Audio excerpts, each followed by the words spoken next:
ഇന്നൊരു ചെറുപ്പക്കാരൻ IT professional attack ആയിട്ട് വന്നു. ആൻജിയോഗ്രാം ചെയ്ത് നോക്കിയപ്പോൾ അയാൾക്ക് ഹൃദയത്തിൽ വെറും ഒരു 30% ചെറിയ ബ്ലോക്ക് മാത്രമേ. അപ്പൊ അയാളുടെ സംശയം തീരുന്നില്ല. അതായത് അയാൾ കേട്ടിട്ടുണ്ട് പൊതുവെ ഹാർട്ടിൽ 70%-ലധികം കട്ടിയുള്ള ബ്ലോക്ക് വന്നാൽ മാത്രമേ അറ്റാക്കും പ്രശ്നങ്ങളും വരുള്ളൂ. അതല്ലെങ്കിൽ 90%, 100% ആവുമ്പോഴാണ് അപകടങ്ങൾ സംഭവം. അപ്പൊ ഞാൻ അയാളോട് പറഞ്ഞു, അങ്ങനെയല്ല, പലപ്പോഴും വേറൊരു കാര്യം കൂടെ നമ്മൾ ബ്ലോക്കിന്റെ കാര്യത്തിൽ ശ്രദ്ധിക്കാൻ. അതിന് നമ്മൾ വൾണറബിൾ പ്ലാക്ക് എന്ന് പറയും. എന്താണ് വൾണറബിൾ പ്ലാക്ക്? നമ്മൾ ഈ ബ്ലോക്കിന് അല്ലെങ്കിൽ അടിഞ്ഞു കൂടിയ കൊഴുപ്പിന് പ്ലാക്ക് എന്നാണ് പറയുന്നത്. ഈ പ്ലാക്കിന്റെ ഒരു സ്വഭാവം എങ്ങനെയാണെന്ന് വെച്ചാൽ ഈ പ്ലാക്കിനകത്ത് കൊഴുപ്പും ബാക്കി കുറെ കാര്യങ്ങളുണ്ടാവും. പക്ഷെ അതിന്റെ പുറമേക്ക് ഒരു ക്യാപ്പ് ഉണ്ടാവും, ഒരു മൂടി ഉണ്ടാവും, ഒരു കവചം ഉണ്ടാവും. ഈ കവചം സ്റ്റേബിൾ ആണെങ്കിൽ, അതല്ലെങ്കിൽ ഉറച്ച് കട്ടി കൂടി നിൽക്കുകയാണെങ്കിൽ പലപ്പോഴും അതിന്ന് പെട്ടെന്ന് അറ്റാക്ക് വരും. എന്ന് വെച്ചാൽ പൊതുവെ ഈ പ്ലാക്കിന്റെ കവറിങ് വിള്ളൽ വരുമ്പോൾ അവിടെ രക്തം കട്ടി പിടിക്കുമ്പോഴാണ് അറ്റാക്ക് സംഭവം. അപ്പൊ ഞാൻ ഇയാളോട് പറഞ്ഞു, നിങ്ങൾക്ക് ബ്ലോക്ക് 30% ഉള്ളെങ്കിലും ആ ബ്ലോക്കിന്റെ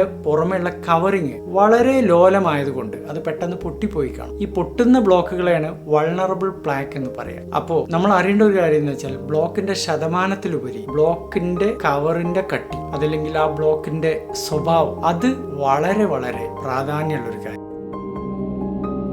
ഇനി ഈ ബ്ലോക്കിന്റെ കട്ടി അറിയാൻ വല്ല മാർഗം? സാധാരണഗതിയിലുള്ള TMT ടെസ്റ്റിലോ CT സ്കാൻ ടെസ്റ്റിലോ ചിലപ്പോൾ ആൻജിയോഗ്രാമിൽ പോലും നമുക്ക് ഈ കാര്യങ്ങളൊന്നും മനസ്സിലാവില്ല. ഇത് അറിയാനുള്ള ചില പുത്തൻ മാർഗങ്ങളുണ്ട്. മറ്റൊരു എളുപ്പമാർഗം നമ്മുടെ ബ്ലഡിലെ CRP ടെസ്റ്റ് ചെയ്യാന്നുള്ളതാണ്. ഹൈ സെൻസിറ്റിവിറ്റി CRP ചെയ്യുമ്പോൾ നീർക്കെട്ടിന്റെ അടയാളം ഉണ്ടെങ്കിൽ അത് ഈ വൾണറബിൾ പ്ലാക്കിന്റെ ഒരു സൂചനയായിട്ട് പല ഡോക്ടർമാരും പറയാറുണ്ട്. ചുരുക്കി പറഞ്ഞാൽ ചില ആളുകൾക്കെങ്കിലും 90% ബ്ലോക്കിനേക്കാളും അപകടം ചിലപ്പോൾ 30% ബ്ലോക്കായിരിക്കും. ഇതാണ് ഞാൻ ആ എഞ്ചിനീയറോട് പറഞ്ഞത്.